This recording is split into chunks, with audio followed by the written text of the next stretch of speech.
What was your most memorable hunt?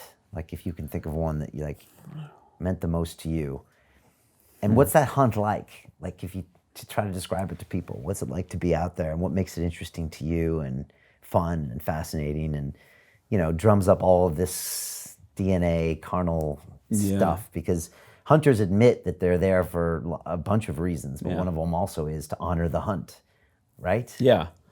I think if I was to say my best hunt, one that always sticks out in my mind is actually a hunt where I didn't get anything.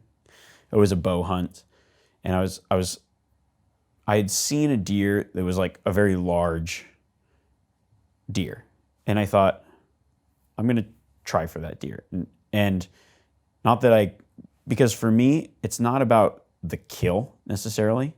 I mean, that's part of it. It's part of the hunting and it's the food and the other things, but there is this part where I would rather have a challenge that I may or may not get.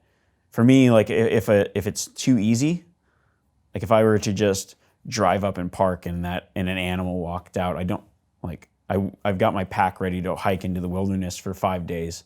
Like, I'm not going to shoot this one because it's just I didn't get almost the experience that I was wanting. Like, I feel like I almost would cheat, like it would be cheating in some way. Okay.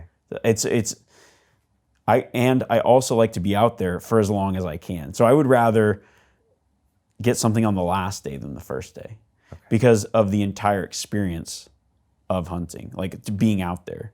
And because of that, I've actually learned more that way through the failures and or not getting animals, passing animals, and having an opportunity and saying, no, it just doesn't feel right. For me, I don't know, my friends have like this saying of like you're a spirit hunter. Like you feel it, when it's right. And it doesn't mean that maybe you just go out and you decide, no, it just wasn't right. I'm not going to shoot that animal. So with this big deer that you saw, you stalked it for days? Over the course of 2 years, over different times, probably 100 days worth invested in trying to find this deer.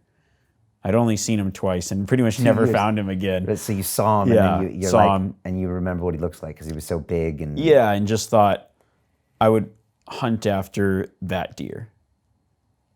And so you ignore the other deers. Yeah, I would ignore the other deer.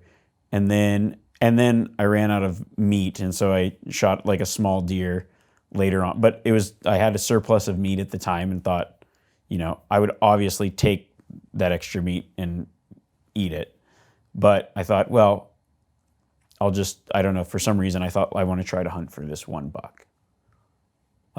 But because of that, I understood by the end of that experience, I knew more about mule deer and like the way that because I watched them day in and day out and just learned about them. And so it was almost more of a way of also just giving myself a way to learn about these animals that I chase all the time, to really understand them, to just live in the dirt with them for weeks at a time and get to know them, to be like a predator in their environment and observe as well. With the I guess the intention of harvesting one, but a specific one. And because of that, I never ended up finding that deer again. And who knows what happened? Maybe a mountain lion got it or died of old age, don't know. But I just thought that was like almost like a challenge that I set for myself. Now, some people would say, well, you were trophy hunting.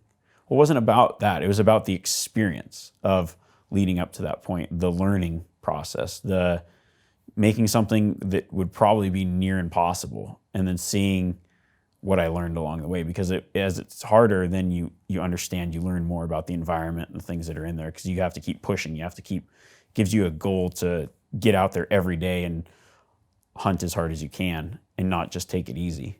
Okay. And by doing that, you see so much more, you learn so much more. And I think that was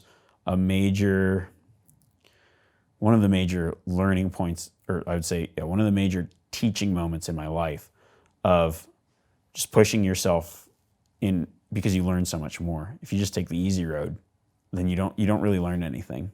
You never progress.